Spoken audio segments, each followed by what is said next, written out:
Happy Sunday. Hope you had yourselves a wonderful week. Thank you for joining us here on Rwanda Television News. My name is Gloria Mutesi. Starting us off tonight, more than 4,200 people, including private security guards, the night patrol personnel, truck and bus drivers were vaccinated against COVID-19 on Sunday. The Rwanda Biomedical Center urges those who have received the first jab to continue to strengthen measures against the spread of the virus as they wait for the second jab, as it is possible that sometimes the body hasn't built enough immunity. It's common to find security personnel from private security companies across buildings in the city where many people meet for different activities. Today, the people from different private security companies, night patrol personnel, truck and bus drivers were vaccinated against COVID-19, and they say this vaccine will help them in their day-to-day work. I am glad I have been vaccinated because we are among those that meet with so many people, which makes us exposed. But now that we have been vaccinated, it's going to have a great impact towards our work. We truly thank the government for this initiative. We thank the government for thinking about us as people that are at a high risk of getting infected, because it can be hard to protect oneself, even while practicing the preventive measures. Being vaccinated is certainly a good thing. Dr. Ragasore Edson from the Rwanda Biomedical Center says this category is among the people at high risk of getting infected because of the people they meet on a daily basis. These people have been vaccinated because of the nature of their work, where they meet many people who may be infected, and that's why they have to be given priority in all the categories. I would encourage people to continue respecting the existing measures, because even when you have been vaccinated, it does not mean that you have already built enough immunity to protect yourself. You have to continue wearing a mask and all other measures so that you don't get infected while waiting for the second jab. More than 1,500 security guards from private companies, 751 truck and bus drivers, and 2,000 night patrol personnel were vaccinated on Sunday. Now, residents of Nyamabuye sector in Muhanga district fell ill and were admitted to Kabyayi hospital after eating beef from a dead cow this weekend. Some believed this cow had already been disposed of, and other people dug it out and sold the beef to people who got serious complications and ended up in hospital. The man that was selling it convinced me and said he would even give it to me on credit. So I got half a kilo. I cooked it, and immediately after eating, I got serious stomach upset. I poured the rest of the sauce. I had a rough night and I had to call a neighbor who gave me a painkiller thinking it was intestinal worms. And the following morning I went to the doctors. They gave me painkillers and I was told to go back the following day to do some tests. But that morning, the next day, all my neighbors were in critical condition and they couldn't walk. Right now, I can never eat meat, regardless of where it's coming from.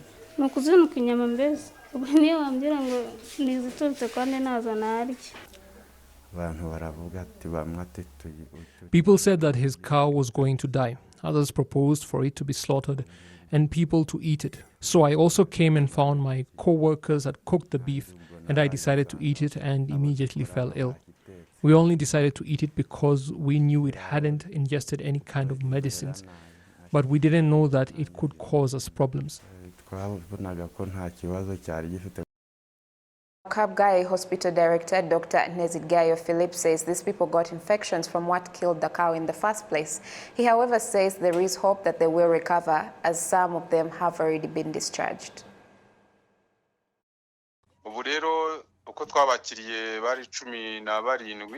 We received 17 patients. Some have been discharged, and we hope that the ones that we still have in hospital will be discharged too. They presented with stomach aches and vomiting, which made them very weak and dehydrated, because through the vomiting one is losing body nutrients. We did blood tests, stool and urine tests as well, and we detected infections. However, our laboratory is not very specific about what kind of infection it is. But the medicine we have given them is making them feel better. We ask for the public to be careful, because usually if an animal has died, it's important that it's first tested by a veterinary doctor to ascertain that it is safe to eat.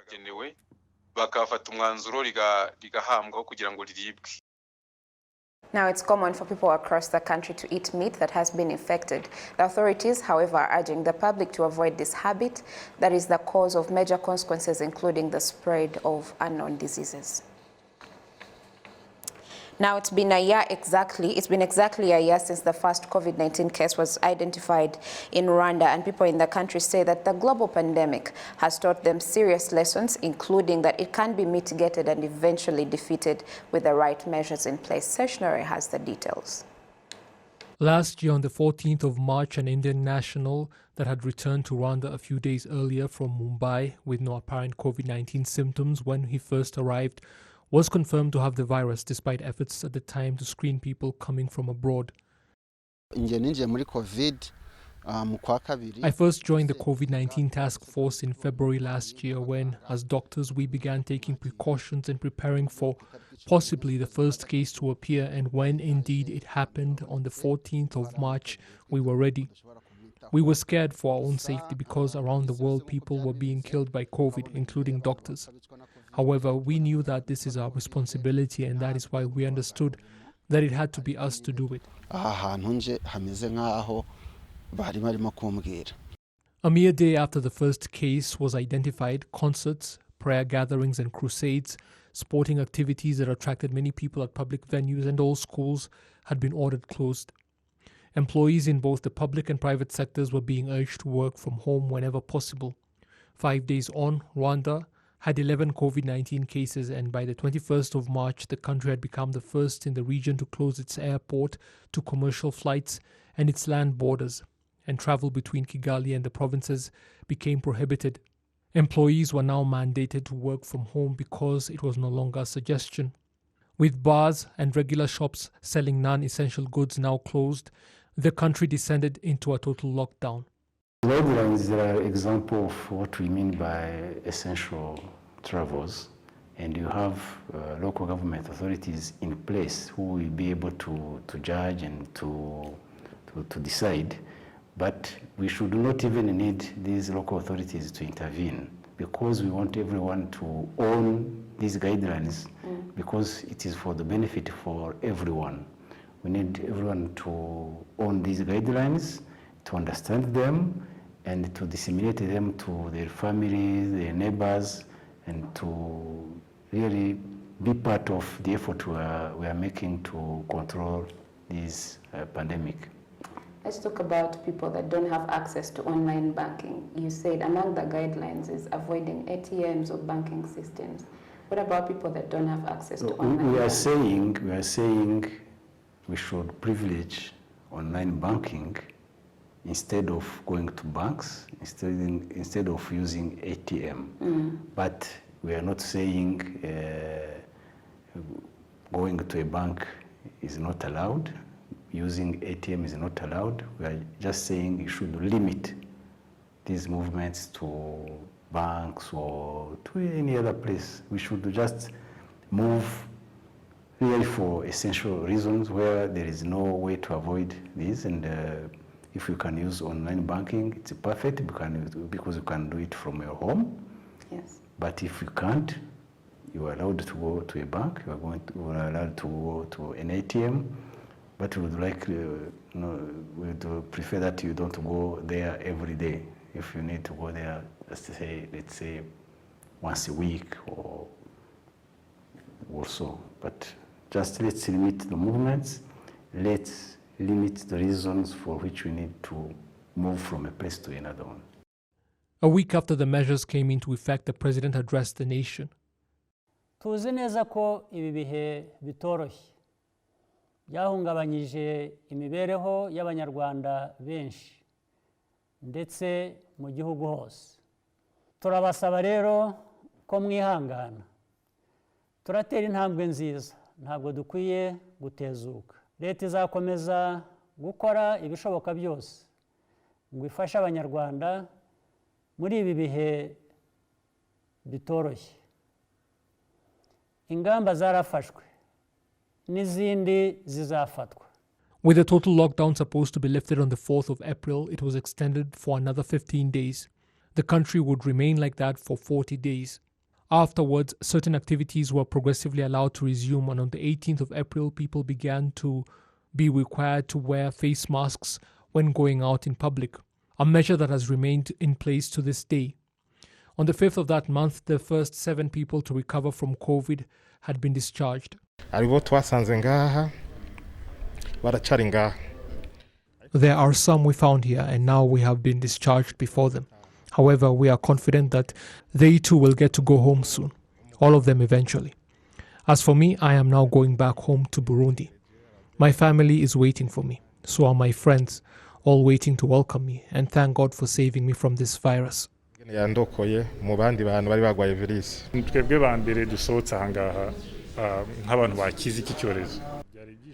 are the first to leave this place, declared free of this pandemic.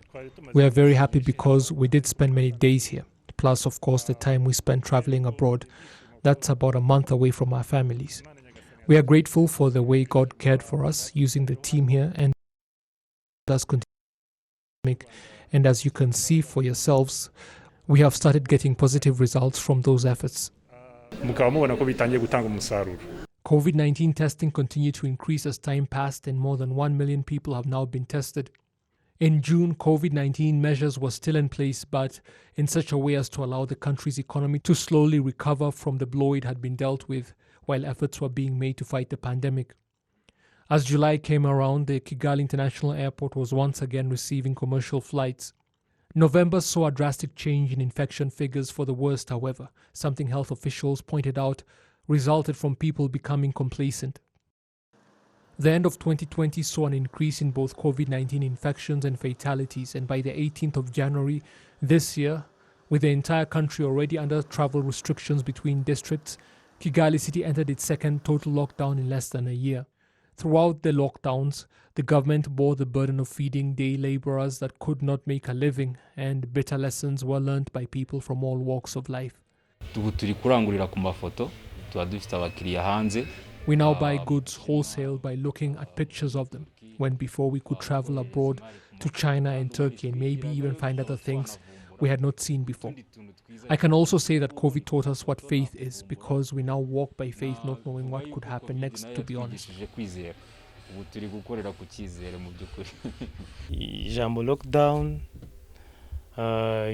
do not know what the words lockdown and curfew mean until now. These are new things to us, and they took us by surprise without really getting a chance to properly organize our finances. Spending a month at home unable to leave or work is really something we will be able to tell future generations almost as a legend. It has now been almost 2 weeks since COVID-19 vaccinations began here in Rwanda. We have made progress, but this is not a reason for people to become complacent, because not that many people have been vaccinated yet in the grand scheme of things, and in any case, the vaccines are not here to stop COVID in its tracks. It is fortunate that we are vaccinating people while infection rates are on the decline, but you know of countries that have vaccinated millions and are still going back to total lockdowns. That is why I say the battle is still fierce. On New Year's Day, the country's leadership commended the way Rwandans have handled the pandemic, saying it has proved that anything is achievable with proper planning and implementation. Dutangiye umwaka mushya dufite icyizere kuko u Rwanda rwageze kuri byinshi, nubwo twahuye n'ibibazo bidasanzwe mu mwaka w'ibihumbi 2020. Ibi bivuze ko dushobora gukora n'ibirenze igihe iki cyorezo kizaba kitagihari.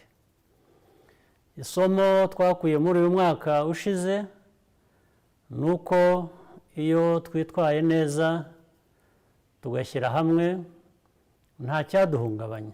Rwanda has seen more than 20,000 infections since the first case in March last year, with 18,500 recoveries and unfortunately 276 fatalities. More than 250,000 people have now been vaccinated. Thank you, Serge, for that very elaborate report. Now, moving on, 6 months since the revised Kigali Master Plan was presented, the residents of the city are happy with the way it's being implemented and how these changes have made it easier for them to get construction and renovation permits for their buildings. Jane Mutoni now reports. As the city of Kigali develops, so does housing and the construction of roads and the addition of water and electricity infrastructure. Residents in Kinyinya sector, Kagugu district, say that after the Kigali master plan was presented, they immediately built a tarmac road so that the outdated buildings do not have to be demolished to rebuild. They are happy that their property is also valuable. New buildings are being constructed in such a way that the city looks good. Before getting the necessary documents for renovating houses was hard, but now they are loaning us money to renovate and we will pay it back. The city of Kigali has come up with a plan to easily facilitate us with the necessary documents to renovate our houses. Before, renovation documents were hard to get and sometimes not provided at all. The same is true in other parts of the city, and in the suburbs, the low-income communities are building bricks while others are using cement for those who are well off. They say that no one is building not in accordance to the master plan or bribe the local authorities to give him or her a building permit. This is because they are now understanding the importance of building presentable houses. New houses which we were not aware of are being constructed in Duba with building permits in accordance with the Kigali master plan. Yet before, it was hard to get permits for them. Due to the COVID-19 pandemic, along with the preventive measures or policies, the local authorities were not able to bring the community together to explain in detail the nature of the updated master plan. However, there are some people who are still building houses during the night illegally. This has caused local authorities to restrict the rest from constructing at all, as explained by the Executive Secretary of the Gisozi sector, Musasangohe Providence. We are still facing challenges based on the mindset of some people who choose to build houses during the night illegally. Even then, we try to educate them.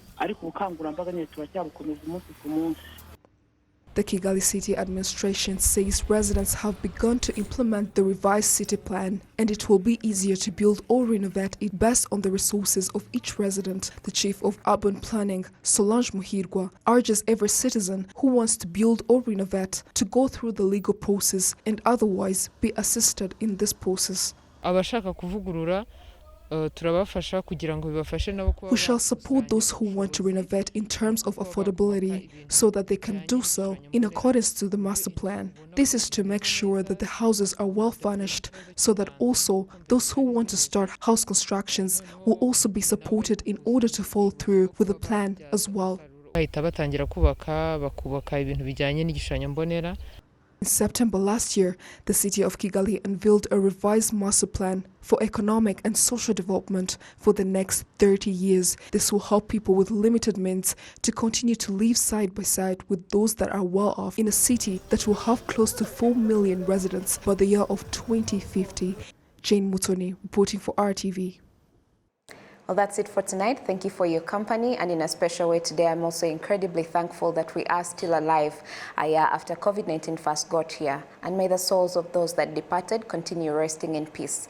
Let's keep doing our part in the fight against the pandemic. And someday, hopefully soon, it will be behind us. Otherwise, God bless you and keep you. And until next time, I'm Gloria Mutesi. Have a wonderful week ahead.